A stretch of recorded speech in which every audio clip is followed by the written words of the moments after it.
اور اسی طرح کی بہت ساری چیزیں ہیں. یہ افضل عمل. اب ذرا سوچو کہ جو افضل الاعمال کا عامل ہوگا اس کا کیا مقام ہوگا قیامت. سبحان اللہ سبحان اللہ. واہ. تو اللہ تبارک و تعالیٰ آواز دے گا تاکہ اہل محشر پہ یہ ظاہر ہو جائے کہ یہ اللہ کے وہ بندے ہیں جو آپس میں صرف اس لیے محبت کرتے ہیں, صرف اللہ کی خاطر کہ اللہ راضی ہو جائے اس لیے محبت کرتے ہیں. اب یہاں یہ بھی سمجھنے کی ضرورت ہے کہ اگر آپ کو کسی سے تکلیف ہے مگر آپ پھر بھی اللہ کی خاطر اس سے محبت کرتے ہیں. کیا بات ہے. جب اس کو موقع ملا تو اس نے آپ کو ستایا, مگر جب آپ کو موقع ملا تو آپ نے نہیں ستایا, آپ نے اللہ کی خاطر محبت کر لی. سبحان اللہ. یہی سبق ہے خانقاہوں کا, یہی سبق ہے علماء اور عرفاء کا, یہی سبق ہے اہل اللہ کا, یہی سبق ہے اولیاء اور صوفیاء کا. سبحان اللہ سبحان اللہ. این متحابون بجلالی. حضرت بابا فرید گنج شکر رحمۃ اللہ تعالی علیہ کی خانقاہ میں ایک طالب علم آیا. جب طالب علم تھوڑا سا پڑھ لیتے ہیں تو ان کو یہ سمجھ میں آنے لگتا ہے کہ بس میں ہی ایک علامہ ہے, باقی اور کوئی کچھ جانتا نہیں, اور جس استاد سے پڑھتا ہے ہوتے ہیں ان کے بارے میں بھی سوچتے ہیں کہ انہیں بھی اتنا نہیں آتا ہوگا, جی میں نے ہی زیادہ پڑھا ہے. یہ فطری بات ہے. میں بھی خواجہ مظفر حسین صاحب کا شاگرد ہوں. عشاء کی نماز سے فجر کی اذان تک بیٹھتا تھا یہ سوچنے کے لیے کہ کہیں کوئی ایسی چیز مل جائے کہ خواجہ صاحب کو سبق میں خاموش کر دوں. یہ ایک فطری بات ہے جو غلط ہے, نہیں ہونا چاہیے. مگر بابا فرید گنج شکر کی خانقاہ جس میں تربیت ہو رہی ہے, اور کس کی تربیت ہو رہی ہے, تربیت ہو کس کی رہی ہے. آج کل تو ہم یہ سمجھتے ہیں کہ ہم نے بخاری اور مسلم پڑھ لی ہے, اب ہماری تربیت کی کیا ضرورت ہے. کس کی تربیت ہو رہی ہے؟ شیخ المشائخ حضرت خواجہ نظام الدین بدایونی ثم دہلوی کی تربیت ہو رہی ہے. آپ کی خانقاہ میں ایک طالب علم آیا اور سوال کرنے لگا. بابا صاحب خاموش ہو گئے. محبوب الہی کو بہت برا لگا کہ ارے ہمارے پیر صاحب کے سامنے آ کر اتنی بکراتی, کل آئے گا تو میں بتاؤں گا اس کو. اگلے دن پھر آیا وہ, جیسے ہی کچھ بولنے کو ہوا بابا صاحب خاموش ہو گئے. آپ نے اپنی طرف مخاطب کر لیا, مخاطب کر کے ایسی بحث اور گفتگو کی بیچارہ خاموش ہو گیا, چلا گیا. حضرت بابا صاحب کو خواجہ غلام فرید, خواجہ حضرت بابا فرید گنج شکر رحمۃ اللہ علیہ کو یہ انداز پسند نہیں آیا. آپ کا طریقہ یہ تھا کہ وضو کے لیے محبوب الہی سے پانی مانگتے تھے. اس دن نہیں مانگا, عصر کا وقت آیا نہیں مانگا. اب آپ کو یہ احساس ہوا کہ کوئی غلطی ہو گئی ہے, دریافت کروایا جائے کہ کیا ہو گیا ہے. کسی سے پوچھوایا, آپ نے فرمایا کہ نظام الدین ہی سمجھتا ہے کہ بس وہی ایک عالم ہے, میں کچھ نہیں جانتا. فرمایا کہ میری خانقاہ کا یہ طرز نہیں ہے کہ میرے یہاں پر آنے والوں کو خاموش کر کے اور ڈانٹ کے یہاں سے بھگا دیا جائے. اب نظام الدین یہ کرے کہ اپنے ہاتھ سے کھانا بنا کر اپنے سر پہ رکھ کے مدرسے لے جائے اور اس طالب علم کو کھانا کھلا کر اس سے معافی مانگے, تب میں معاف کرتا ہوں. حضرت محبوب الہی نے یہ بھی کیا. کئی باتیں سوچنے میں سوچا جائے تو بہت ساری باتیں سبق ملتے ہیں اس میں سے. تو یہ ہے, یہ تربیت ہوتی ہے. اب اگر ہمیں کوئی ستا رہا ہے, ہمیں موقع مل جائے ہم بھی اسے ستاتے, تو یہ اہل اللہ کا طریقہ نہیں ہے, یہ اللہ والوں کی بات نہیں ہے, یہ ان لوگوں کا طریقہ نہیں ہے جو کسی اللہ والے سے وَكُونُوا مَعَ الصَّادِقِينَ, جو سچوں کے ساتھ ہو جاتے ہیں وہ طریقہ چھوڑ دیتے ہیں. جو جھوٹوں کا طریقہ ہے, جو لڑائی جھگڑا رکھنے والوں کا طریقہ ہے, جو معاندین کا طریقہ ہے, جو حاسدین کا طریقہ ہے, اس طریقے کو چھوڑ دیتے ہیں. نعرہ تکبیر, نعرہ رسالت. حضرت علامہ محمد عطیف میاں قادری فاضل جامع ازہر خطیب ہندوستان, جشن قادری و جشن استقبالیہ. سبحان اللہ سبحان اللہ. ایک دوسرے سے محبت کرنے کو اللہ تبارک و تعالیٰ نے یہ مرتبہ دیا کہ جس دن کوئی سایہ نہیں ہوگا, کوئی سایہ نہیں ہوگا.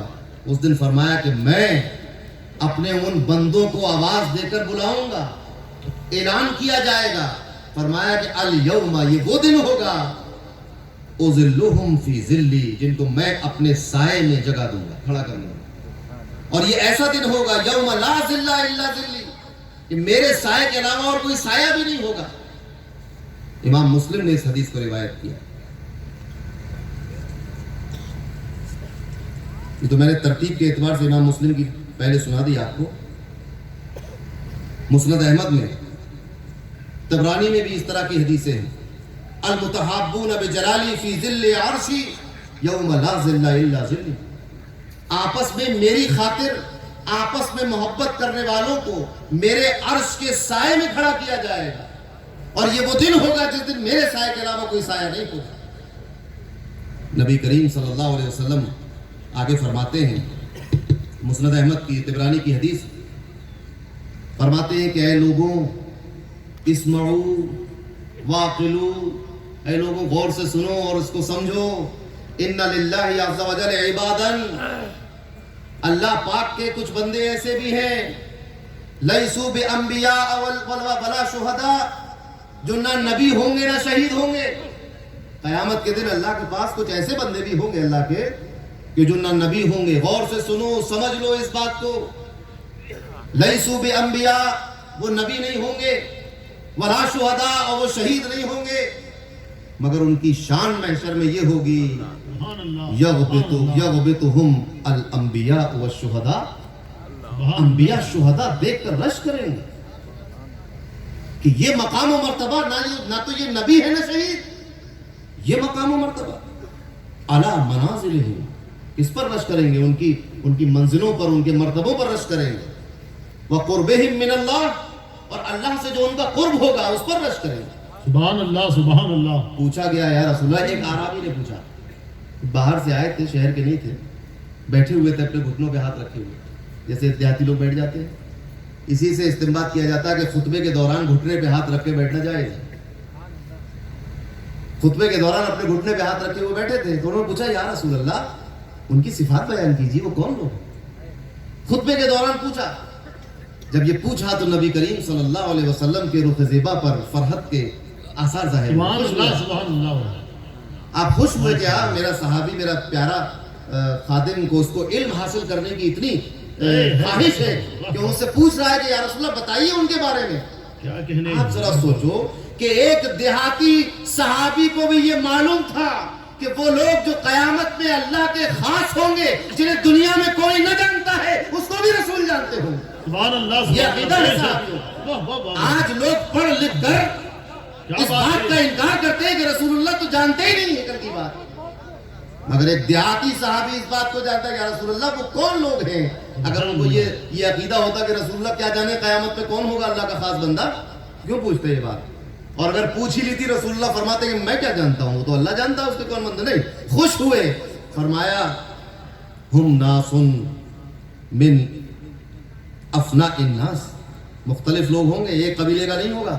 کوئی سوچ رہا ہو کہ صرف ایک ہی برادری یا ایک ہی سلسلے یا ایک ہی امام کے مقلد، ایسا نہیں ہے، یا ایک ہی ملک میں رہنے والے، یا ایک ہی پیر سے مرید، یا ایک ہی استاد سے شاگرد، ایسا نہیں ہے۔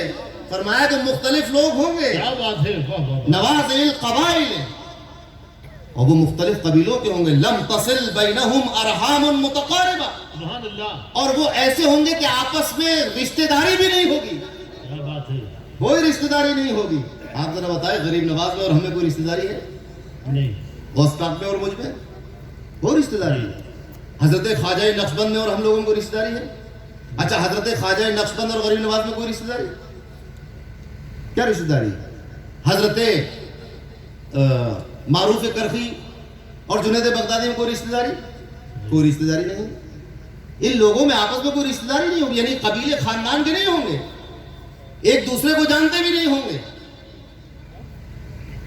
تحابو فی اللہ، بس ایک ہی حد مشترک ہوگی کہ ان میں کوئی رشتہ داری بھی نہیں ہوگی، دنیاوی کوئی تعلق بھی نہیں ہوگا، قبیلہ خاندان بھی ایک نہیں ہوگا، مگر ایک دوسرے سے صرف اللہ کی خاطر محبت کرتے ہوں۔ کیا بات ہے، واہ واہ واہ۔ آپ ذرا سوچیں، صرف اللہ کی خاطر محبت کرتے ہیں۔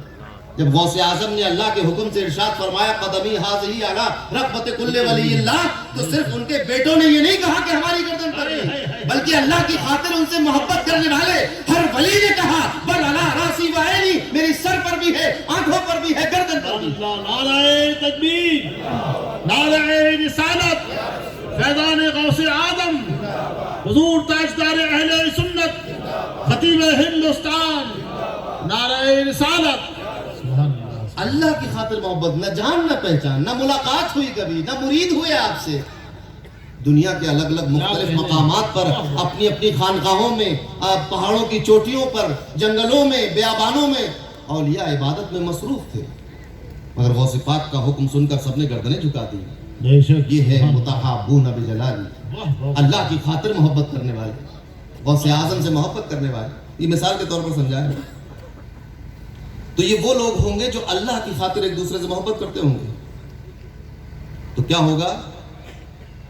وَتَصَافَّوْا يَدَعُ اللَّهُ لَهُمْ يَوْمَ الْقِيَامَةِ مَنَابِرَ مِن نُورٍ. ان کے چہرے صاف کر دی جائیں گے، نورانی کر دی جائیں گے، ان کے لیے نور کا منبر لگایا جائے. سبحان اللہ سبحان اللہ. قیامت کے دن ان کے لیے